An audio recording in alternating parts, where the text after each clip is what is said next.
নমস্কার বন্ধুরা, আপনারা সবাই কেমন আছেন? আশা করি সবাই খুব ভালো আছেন। আজকে আরেকটি নতুন ভিডিও নিয়ে চলে আসলাম। আপনারা দেখছেন আমার DS birds farming YouTube channel.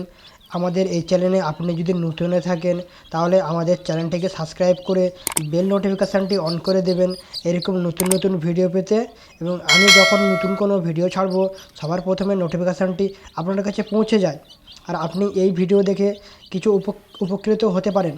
তো বন্ধুরা, আজকের এই ভিডিওটি হলো, এর আগের ভিডিওতে আমি দেখেছিলাম 1 থেকে 15 দিন পর্যন্ত দেশি মুরগির বাচ্চাকে কীভাবে পরিচর্যা করতে হয় বা যত্ন নিতে হয়। তো বন্ধুরা, আজকে আমি বলবো এই যে রাতের বেলা আমরা যারা মা ছাড়া মানে মাঠ থেকে আলাদা করে মুরগিগুলো লালন পালন করি, কিন্তু করতে গিয়ে দেখা যায় কি রাতের বেলা আমরা ঠিকঠাক করে যত্ন নিতে পারি না, তার জন্য কিন্তু আমাদের মুরগির বাচ্চাগুলো মারা যায়। তো বন্ধুরা, আজকের আমি আলোচনা করব এই যে মুরগির বাচ্চাগুলোকে যেখানে রাখবেন সেই ব্যবস্থাপনাটা কী কী করতে হবে না করতে হবে।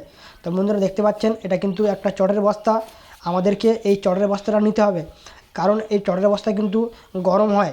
বন্ধুরা, এই শীতকালে এই চটের বস্তা কিন্তু আমাদের মুরগি বাচ্চার জন্য খুব গুরুত্বপূর্ণ একটা জিনিস। তো বন্ধুরা, এই চটের বস্তাটা কীভাবে কী করবেন সেটা আমি দেখাই, এবং আপনারা আমার মতো যদি আমি যেভাবে সেট আপ করেছি সেইভাবে যদি আপনারাও করেন তাহলে কিন্তু আপনাদের মুরগির বাচ্চা খুব সুন্দরভাবে থাকবে এবং খুব ভালোভাবে বড় হবে। তো বন্ধুরা, আজকের ভিডিওতে আমি বলবো এখানে কি কি দিয়েছি না দিয়েছি, আপনারা চাইলে এইভাবে করতে পারেন। তো বন্ধুরা, দেখতে পাচ্ছেন এখানে একটি 100 ওয়াটের বাল্ব আছে এবং ছোট একটা কুলিং ফ্যান আছে, মানে এসি কুলিং ফ্যান আছে। আর বন্ধুরা, আমার যে এইখানে যেটা আমি তৈরি করেছি যে কার্টুন, এটা কিন্তু আমাদের ডিমের কার্টুন হয়ে থাকে বা ডিমের পেটি। এই পেটির মধ্যে কিন্তু আমরা বলছি। বন্ধুরা, অনেক জায়গা থেকে অনেকে আমার ভিডিও দেখেন, তা বন্ধুরা এইটাকে কি বলে আমি কিন্তু ঠিক জানি না। আমাদের এখানে যেটা বলে আমি সেটাই কিন্তু বলছি বন্ধুরা। বন্ধুরা, আপনারা একটু অ্যাডজাস্ট করে নেবেন যেখানে যা বলে সেই হিসেবে। বন্ধুরা, দেখতে পাচ্ছেন এই চটের বস্তাটা কিন্তু নিচে দিতে হবে, ভালো করে বিছিয়ে দিতে হবে এখানে। বন্ধুরা, এখানে যখন ভালো করে আমরা বিছিয়ে দেবো, এই যখন আমাদের মুরগি বাচ্চাগুলো এখানে থাকবে, যে পায়খানাটা করবে তখন কিন্তু এই চটের বস্তায় পড়বে, এবং চটের বস্তায় পরে যখন পড়বে পরে কিন্তু আমাদের যখন এটাকে পরিষ্কার করবো তখন কিন্তু আমাদের সুবিধা হবে। আমরা যদি ডাইরেক্ট কার্টুনটা দিই তখন কার্টুনের মধ্যে দেখবেন যে পায়খানাগুলো থাকবে, তখন সেইভাবে মানে পরিষ্কার করতে পারবো না। বা চটের যে আমাদের চটের বস্তা যেটা টেনে বের করে নিলেই কিন্তু আমাদের সব পায়খানাগুলো বেরিয়ে আসবে বা বিষ্ঠাগুলো বেরিয়ে আসবে। কিন্তু আমরা যদি এই কার্টুনটা যদি সিঙ্গেল দিয়ে দিই বা কার্টুনের মধ্যে থাকে তখন দেখবেন কার্টুনটা ভিজে যাবে, ভিজে যাওয়ার ফলে চগলা বা ছিঁড়ে ছিঁড়ে উঠে আসবে। তা বন্ধুরা, দেখতে পাচ্ছেন এই যে ফাঁকাটা দিলাম, এই ফাঁকাটা দেওয়ার কিন্তু কারণ আছে বন্ধুরা। এই ফাঁকাটা কারণ এই দেখুন, এটা আমার ওই যে ফাঁকা দেখলেন ওই দু সাইডে কিন্তু দুটো আছে, দু সাইডে আছে এই ফাঁকাটা, আর এই দু সাইডে দুটো দরজা। আমরা যখন মানে রাতের বেলা যখন মুরগিগুলিকে রাখবো তখন কিন্তু এই যে যখন আমি বাল্বটা জ্বালছি তখন কিন্তু একটা এখানে তাপ উৎপন্ন হচ্ছে। বন্ধুরা, দেখতে পাচ্ছেন তাপ উৎপন্ন হচ্ছে। এই তাপ যখন মানে অতিরিক্ত হয়ে যাবে তখন কি হবে, এই যে দু সাইডে যে দুটো দিয়েছি আমি, এই দুটো আর যে ছোটো একটা পাখা দিয়েছি এর আগে বলেছি, ওই পাখার মাধ্যমে কিন্তু তাপটা বেরিয়ে যাবে। ঠিক আছে বন্ধুরা। আর এখানে একটি কিন্তু আমার যে তাপ নিয়ন্ত্রণ করার জন্য একটা ছোটো মিটার দেওয়া আছে বন্ধুরা। এর আগের ভিডিওতে আমি দেখেছিলাম ওই মিটারটি, আপনারা ওই মিটারটি কিনে নেবেন, আপনাদের আশেপাশে যেখানে পাওয়া গেলে কিনে নেবেন, নাহলে ফ্লিপকার্ট থেকে কিনে নিতে পারেন। তা বন্ধুরা, আমি আপনাদেরকে ডিসক্রিপশানে এই লিঙ্কটা দিয়ে দেবো, এই যে তাপ মাপার এটা। তা বন্ধুরা দেখুন, এই চারি সাইডে আমি মানে যে কাপড়টা দিয়ে দিয়েছি, এই কাপড়টা দেওয়ার কারণটা কি বন্ধুরা, এখন কিন্তু আমি এই মুরগির বাচ্চাগুলোকে এখানে ঢোকানোর আগে এদেরকে খাওয়া দেবো। বন্ধুরা, আমরা যখন রাতের বেলা মুরগিগুলো তুলবো, যেখানেই রাখি না কেন, মানে আমি তো এখানে রাখি বন্ধুরা, আর যারা যেখানে খাঁচা বা যে ঘরে রাখেন সেইখানে কিন্তু ঢোকানোর আগে ওদেরকে ভালো করে পেট ভর্তি করে জল এবং খাবার খাইয়ে তারপর তুলতে হবে। কারণ বন্ধুরা, এরা কিন্তু এই যে রাতের বেলা যখন আমরা এর মধ্যে রেখে দেবো তখন কিন্তু আমরা প্রায় 8 থেকে 10 ঘন্টা এদেরকে জল খাবার দেব না। তার জন্যে বন্ধুরা এদেরকে ভালোভাবে খাবার দেওয়ার বা জল খাইয়ে তারপরে এখানে তুলতে হবে। তো বন্ধুরা দেখুন, আমি এই যে কার্টুনের মধ্যে এদেরকে রেখেছি, এদেরকে এবারে তুলে ওখানে নিয়ে যাব। ওখানে নিয়ে গিয়ে কীভাবে এদেরকে জল এবং খাবার দাবার দিচ্ছি আপনারা দেখুন।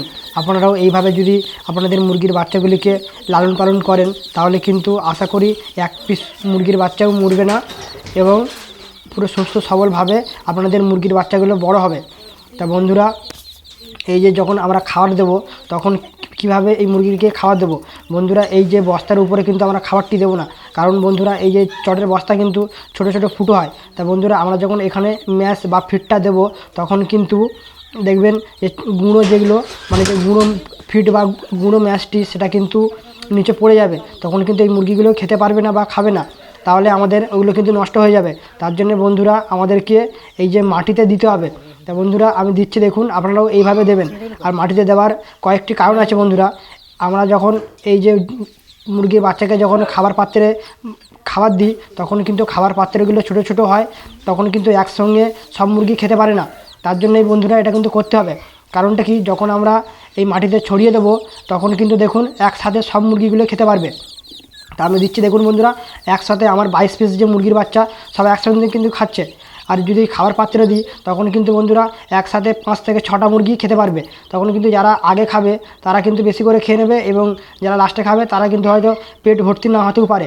তা বন্ধুরা আমাদেরকে খেয়াল রাখতে হবে আমাদের মুরগিগুলো যাতে সব মুরগি পেট ভরে খেতে পারে, এবং যখন পেট ভরে খাবারটি থাকবে তখন কিন্তু সারা রাত এখানে থাকলেও কোনো অসুবিধা হবে না। কিন্তু বন্ধুরা যদি খালি পেটে থাকে বা অল্প খাবার পেটে থাকে তখন কিন্তু আমাদের সকাল হতে হতে তার আগে ওদের খিদে পেয়ে যাবে। আর সেই সময় যদি মুরগি না খায় তখন কিন্তু মুরগির যে গ্রোথটা ভালোভাবে হবে না। এইটা কিন্তু একটা বড় কারণ। তা বন্ধুরা এদেরকে ভালোভাবে জল এবং খাবার খাইয়ে তারপরে এই যেখানে রাতের বেলা রাখি সেখানে কিন্তু তুলতে হবে। তা বন্ধুরা দেখতে পাচ্ছেন আমার মুরগিগুলি কিন্তু খাবার মানে সম্পূর্ণ খাওয়া হয়ে গেছে। এবারে এখানে আমি ঢুকিয়ে দেবো। তা বন্ধুরা আপনারাও চাইলে এইভাবে একটা কার্টুন করতে পারেন। কার্টুন করে আপনাদের মুরগির বাচ্চাগুলিকে যে ঠান্ডার সময় যে তাপটা হয়, তাপের প্রয়োজন হয়, সেই তাপটা কিন্তু আপনারা এখানে এইভাবে দিতে পারেন মুরগিগুলি।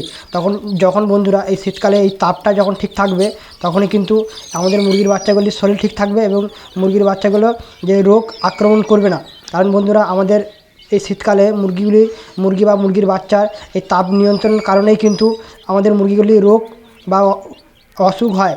তা বন্ধুরা আশা করি আজকের ভিডিওটি আপনাদের ভালো লেগেছে। এরকম নতুন নতুন ভিডিও পেতে আমাদের চ্যানেলটিকে সাবস্ক্রাইব করে রাখবেন এবং বেল নোটিফিকেশানটা অন করে রাখবেন। বন্ধুরা আজকের এই ভিডিওটা এই বুঝে শেষ করছি।